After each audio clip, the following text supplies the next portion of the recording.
12-year-old Jasmine Taylor poured her heart into a story, only to have her English teacher, Mr. Whitaker, tear it up in front of the entire class, dismissing her effort as worthless.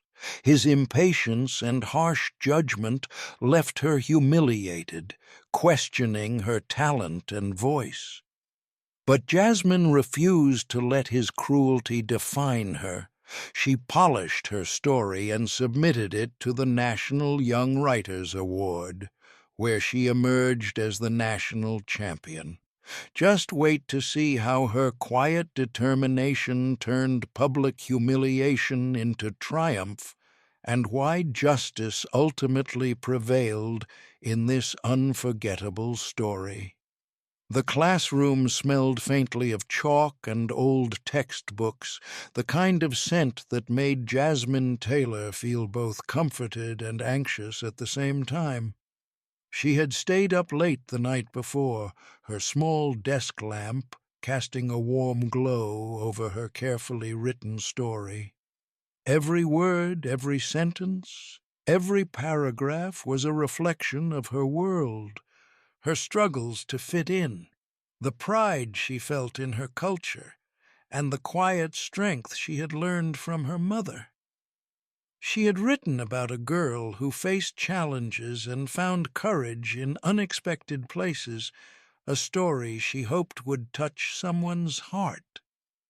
When Jasmine walked into Mr. Whitaker's classroom that morning, she felt a flutter of anticipation. She had spent hours perfecting her handwriting, making sure every paragraph was neatly aligned, every thought clear and deliberate.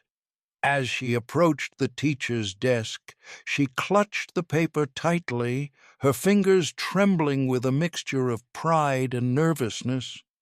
Mr. Whitaker was already seated, his expression unreadable, eyes scanning the papers stacked before him. Known for his impatience and exacting standards, he had a reputation for being strict, but Jasmine had hoped that maybe today he would see the effort and thought behind her work. "Here's my homework, sir," she said softly, placing the story on his desk.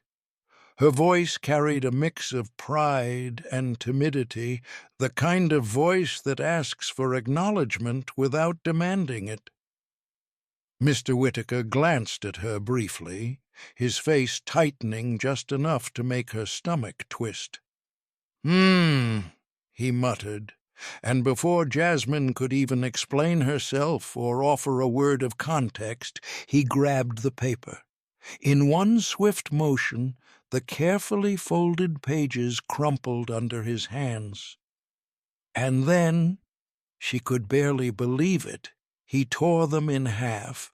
"Immature, unworthy," he said, his voice low but sharp, like a snap of a whip. "This isn't what I expect from someone in my class." Time seemed to stretch as Jasmine stared at the pieces of her story falling onto the floor. A hot rush of shock surged through her chest, a mixture of disbelief and hurt so intense it almost made her knees buckle. The classmates around her were frozen, some with wide eyes, others staring down at their own desks, pretending not to notice. Nobody moved, nobody spoke. It was as if the room had turned into a stage where only Jasmine's humiliation was on display. Her face burned with embarrassment, but beneath that, anger began to rise like a tide she couldn't control. How could he do this? How could he tear apart something she had poured her heart into without even reading it?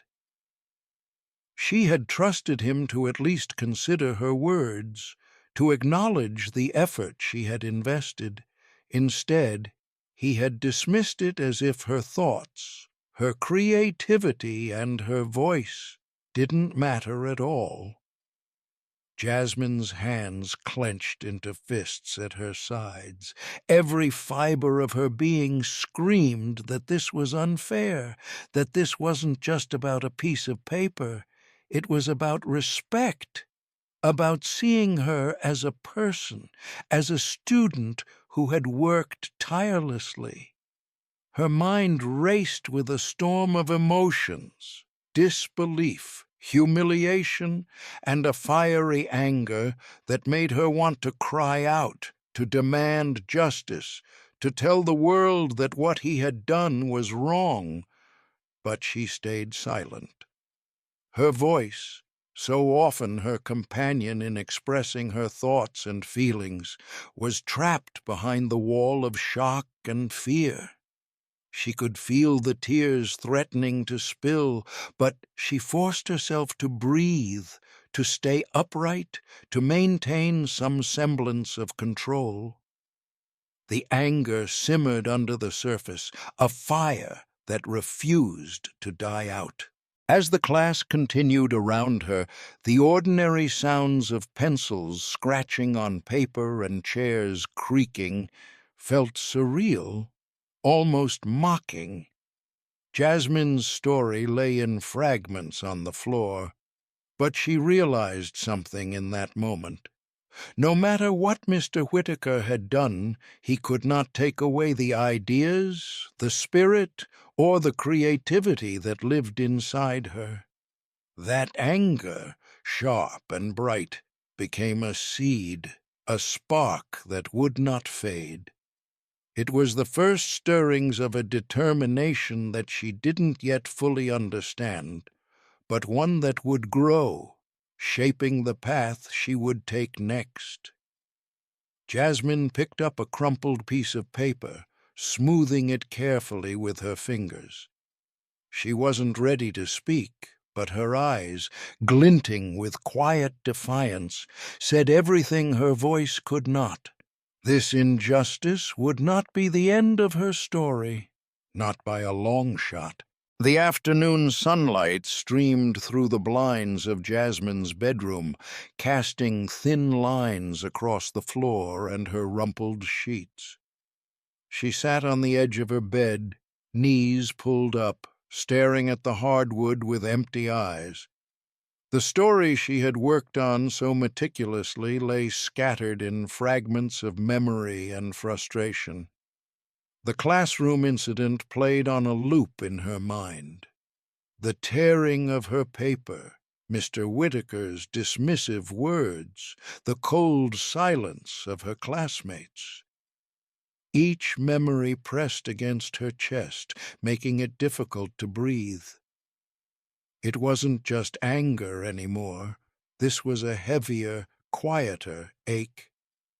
Her mother, Denise, knocked softly and entered the room, carrying a sense of calm that Jasmine longed to feel.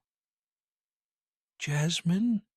she said gently, perching on the corner of the bed. Her voice was soft but full of concern. "I know today was hard." I saw what happened in class. Jasmine didn't look up. She hugged her knees tighter and let out a shaky breath. Denise reached out, placing a hand lightly on her daughter's shoulder. "It's just one teacher," she said, "but I know it hurts." "You worked so hard, Jasmine. Your effort, your words, they matter. I see them. I believe in them." Jasmine swallowed, her throat tight, and finally turned her gaze toward her mother. She could see the genuine care in Denise's eyes, the warmth that tried to push back the sting of the day. Yet even the kindest words felt hollow. They couldn't undo the humiliation, couldn't take back the image of her work shredded and dismissed before the whole class. The unfairness of it gnawed at her, and her chest ached with a mixture of sorrow and self-doubt. It wasn't just about the ripped paper, it was about being dismissed, about the suggestion that her thoughts, her creativity, and her voice were meaningless. Every line she had written, every moment spent carefully shaping her story, seemed suddenly fragile, as if the world could crush it at any moment. Jasmine asked herself questions that echoed in the quiet of her room. Am I really not talented? Does anything I create actually matter? Maybe they're right. Maybe I'm not good enough. The questions stung, and she felt tears prick at the corners of her eyes. Her body shook slightly as the tears fell, blurring the edges of the room. She hugged herself, trying to hold together the fragile pieces of her pride.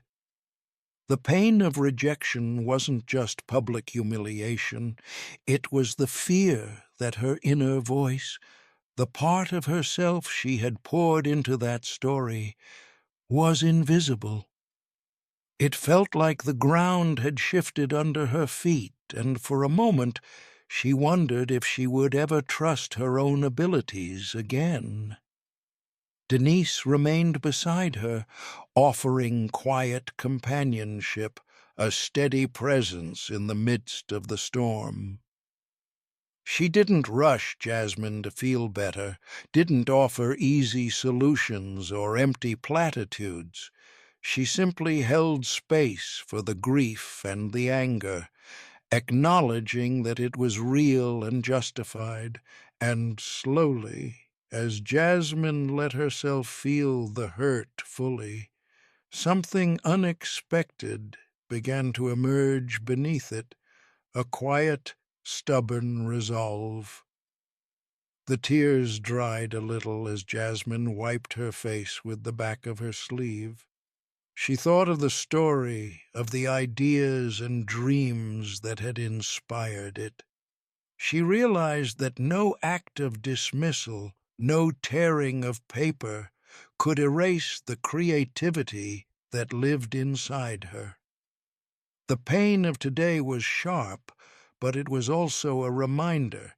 If she believed in her voice, she would find a way to make it heard. That night, Jasmine lay in bed, staring at the ceiling, the fragments of her story still vivid in her mind.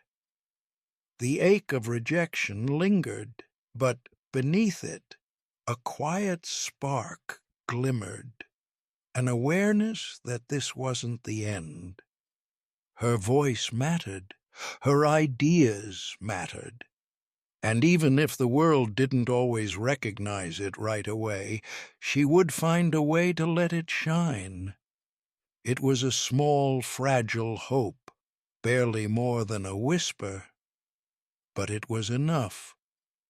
Enough to plant the seed of determination that would grow in the days to come, shaping the path she would take toward proving herself, not just to Mr. Whitaker, but to the world, and most importantly, to herself.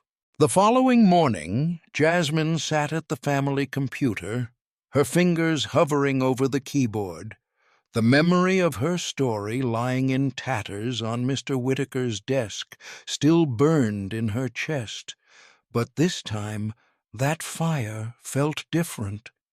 It was no longer just anger or pain. It was determination.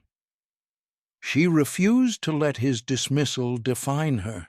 She would not allow someone else's narrow judgment to erase the value of her ideas, her words, or her voice. Carefully, she opened a new document, and as the blank screen glowed before her, she pictured the story she had once written in painstaking pen on paper. Every sentence mattered, every detail was deliberate. Jasmine typed slowly at first, making sure each word captured exactly what she wanted to express. She restructured paragraphs, polished dialogue, and strengthened descriptions, finding joy in shaping her thoughts into something even more vivid than before. What had once been crumpled fragments was now becoming a testament to her resilience and creativity.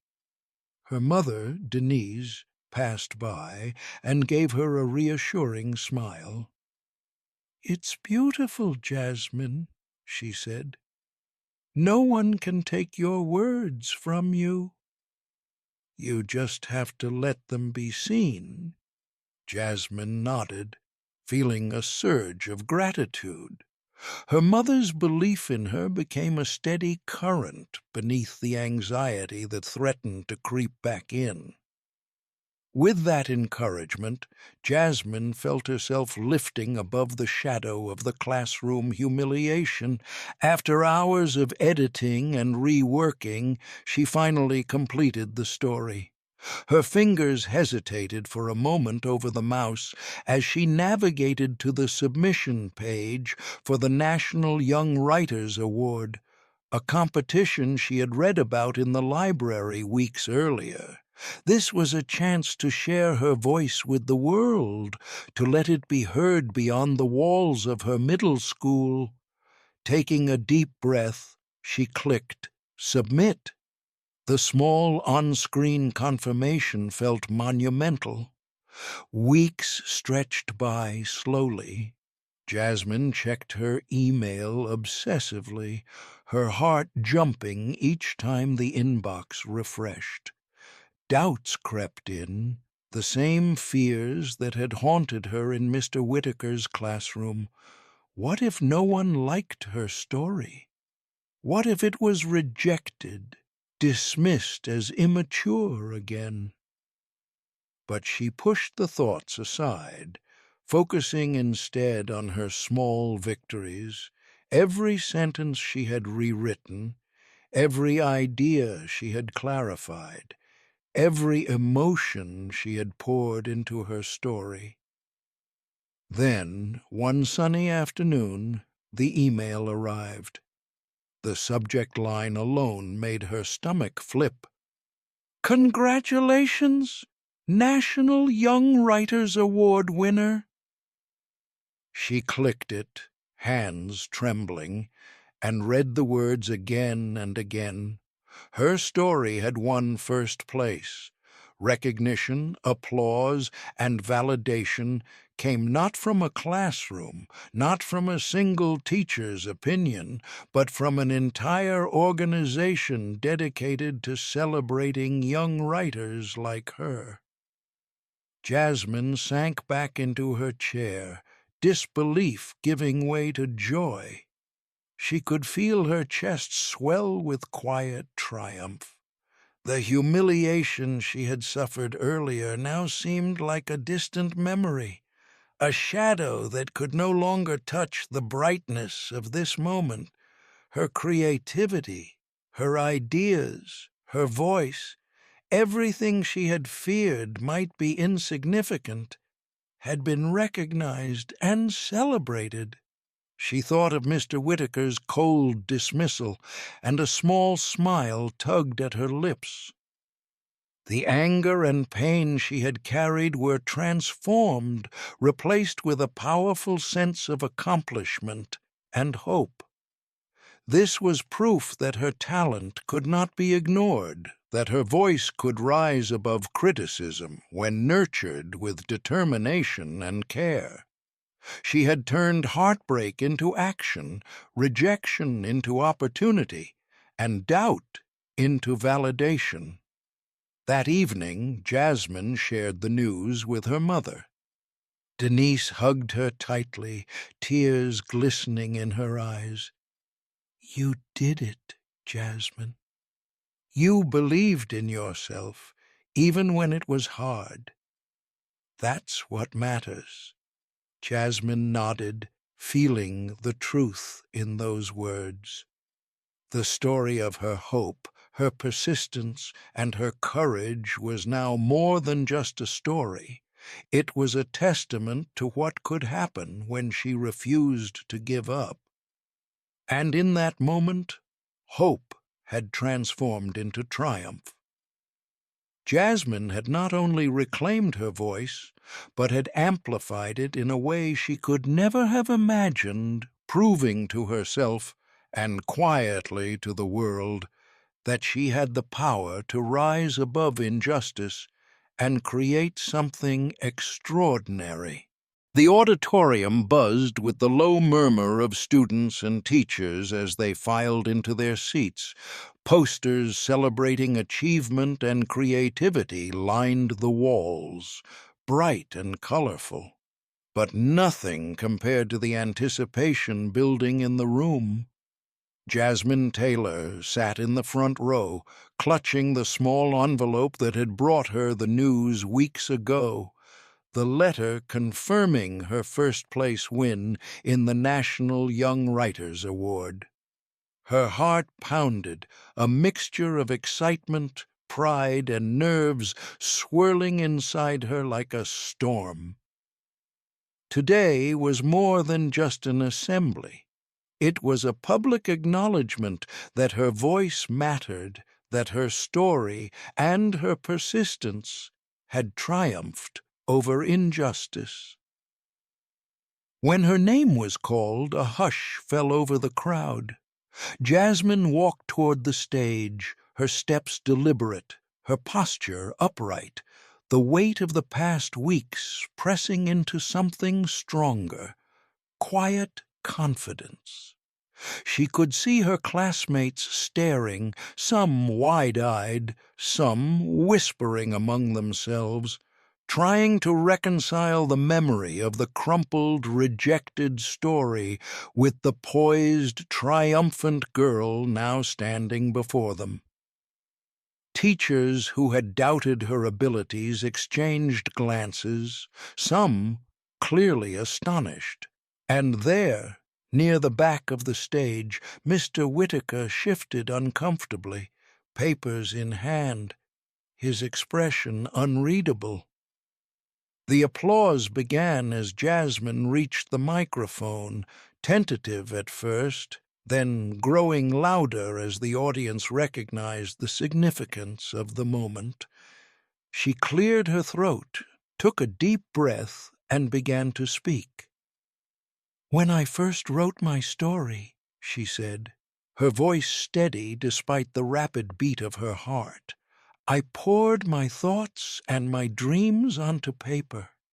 And yes, at first it was dismissed, but I learned something important, that my words have value and that persistence and hope can turn disappointment into opportunity." The clapping intensified, and Jasmine felt a warmth spread through her chest. This was not just recognition of her story, it was a celebration of her resilience, her refusal to let someone else define her worth. She glanced at Mr. Whitaker, who cleared his throat and offered a hesitant, almost awkward, "Congratulations, Jasmine." There was no grand flourish in his apology, no dramatic gesture of acknowledgment, yet even the smallest recognition felt like a closing of a chapter that had begun with injustice. As she stepped down from the stage, Jasmine felt the eyes of her classmates on her. Some offered smiles, others nodded in quiet respect. She realized that her victory had a ripple effect beyond her own life. It was a story of hope and justice that could inspire anyone who had ever been underestimated, overlooked, or dismissed. Every student who had felt invisible, whose efforts had been ignored or undervalued, could now see a glimmer of possibility. That talent, determination, and courage could rise above the narrow opinions of others. Jasmine's mother, Denise, hugged her tightly at the side of the auditorium, whispering, "You did it, Jasmine. You believed in yourself, and you proved that no one can take away your light."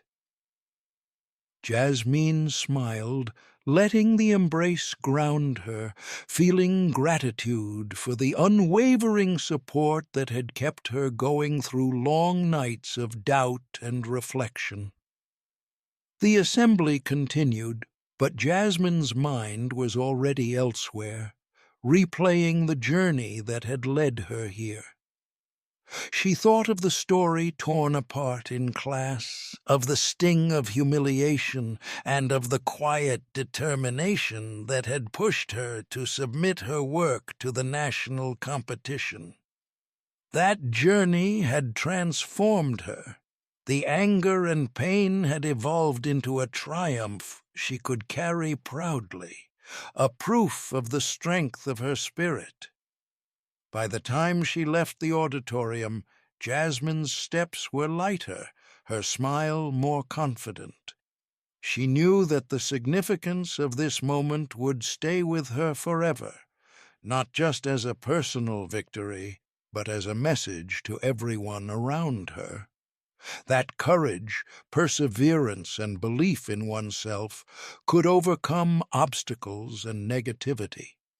That no act of dismissal, no harsh critique, no moment of doubt could erase genuine talent or the voice of someone determined to be heard. Jasmine Taylor had walked onto the stage as a student, but she walked off as a symbol of inspiration. Her story was no longer just words on paper. It was a beacon for anyone who had ever been underestimated, a reminder that resilience and hope can turn even the harshest setbacks into triumphs that inspire the world.